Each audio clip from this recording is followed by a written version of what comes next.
Hi everyone, Jamie here. Thanks for watching today. In this video I'm going to be making a 7x7 peekaboo card, and the theme is sort of a gamer theme, which you'll see as we move along with the assembly. No specialty dies are required to make this project. I have cut everything using my Cricut, but you can cut this by hand, you can use a die cutting machine, or you can use a trimmer and a craft knife. So there's many ways you can construct this card. To make this card you need a piece of 11x7.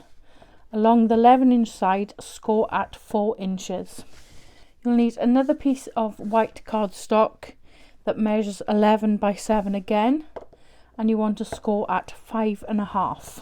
And then another piece of white cardstock that measures 7.25 by 7, and along the 7.25 inch side you want to score at 7. So these 3 white pieces form your card base. Then for your mats and layers, so for the front of the card you want a piece of 6.75 squared, and 2 pieces for the inside of your card that measure 5.25 by 6.75. So if you're cutting this by hand or using a die cutting machine, you want to attach the largest piece here, the 11x7, on where we've scored the 4-inch marker. You want to attach your mats and layers, so your 6.75 squared piece here on the front, and then once that's attached, decide where you want your aperture. So you could have it the top right here. I've decided for the bottom right, and you want to place your die on your front of your card, tack it in place and run it through your die cutting machine. If you're using a trimmer or you're going to draw around something and use a craft knife, then also do that at this point. So I'm just going to attach my mats and layers. As I said, yours will already be attached, and you'll run it through your die cutting machine or cut it by hand to achieve the aperture that you want. So you also want to fold and burnish along the score line. Next, take your 11x7 piece, fold and burnish in the center there.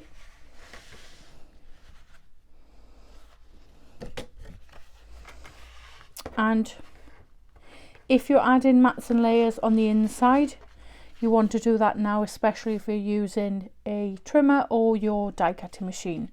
So attach your mats and layers. So I'll do the same.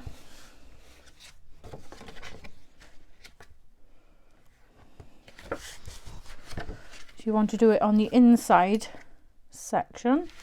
So once you've attached your mats and layers on the inside of the card, you want to line up this edge here with this edge, like so.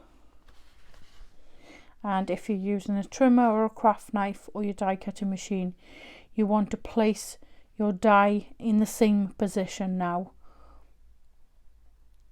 or draw around it and line everything up. And you want to run through all your pieces there. You might need to use a shim if you're using a die cutting machine. It may not go through everything, but it will emboss the bottom piece, and then you can line the die up again.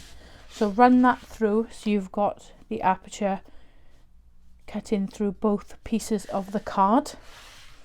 Once that's done, you then want to attach these 2 pieces together. So when we attach these 2 pieces together, you want your fold on the left there, and also your fold on the left here. You can add glue all along the front.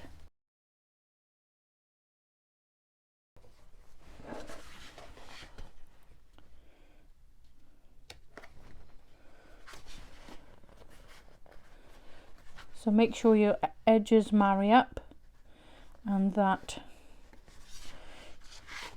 your aperture also matches. So once you're happy with that, it's time to add your last piece. So this is a 7 1/4 by 7 piece. I'm just going to fold and burnish along the score line there.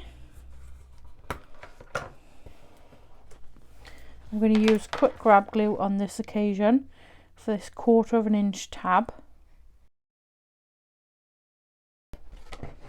And then if you fold your card over, so you've got the folded edge here on your left hand side, you want to butt up this piece here.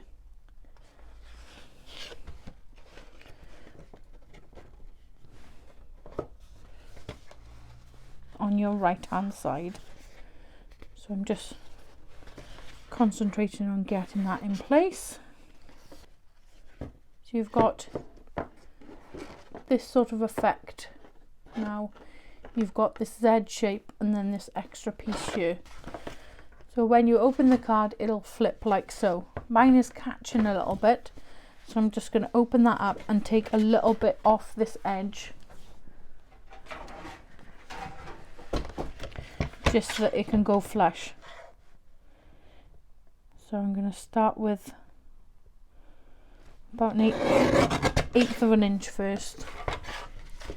So this internal piece here was catching as I was opening. I think I had my measurements slightly off, so I trimmed it down. I'll measure that piece again for you now.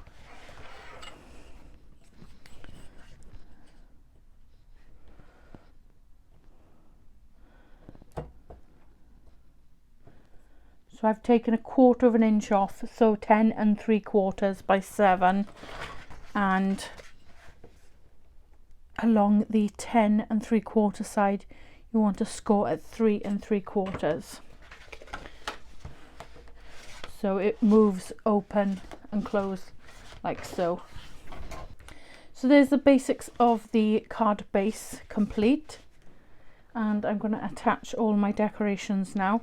So I've cut these frames in yellow cardstock. To achieve this, if you're using a die cutting machine and you're using nesting dies, for example, take the next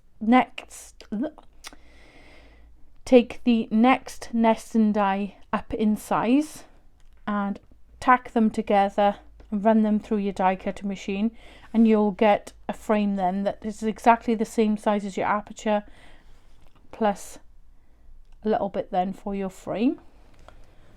So these are sort of the basic decorations that I have for the front, and I've got some stars as well. So I've got a number 8 to go in the star there, and then when it flips open it'll say level unlocked 9. So I'm just going to go ahead and decorate everything now, and I'll come back to you once it's all complete. So there's the finished card. So we've got level completed 8, and then you flip it over and it says level unlocked 9. I think it's such a cool card style. I quickly run through the assembly of making the peekaboo style. There's lots of other videos out there that show you step by step with the dies, if I went through the process a little bit quick for you. But as I said, I used my Cricut for this card because of the style that I wanted to go for and the aperture that I wanted to use. So hopefully it's given you some inspiration. That's my intended purpose, just to show you a different way of using this card style. So just do it one more time. So we've got the 8 on the front there, level completed, and then you open it up and it reveals the number 9. So it does, you can hear how smooth that is, opening and closing. It was the way that I was holding it was preventing it to slide across there. But I just love how it's turned out. Really pleased with it. Let me know what you think in the comments below. Have you used this card style before? What have you used it for? Let me know. I hope you've enjoyed today's video. If you have, you might want to hit the like button, leave a comment, or consider subscribing to the channel. If you do subscribe, don't forget to hit that notification bell so you don't miss out on any future tutorials. Once again, thank you for watching and I'll see you in the next one. Bye!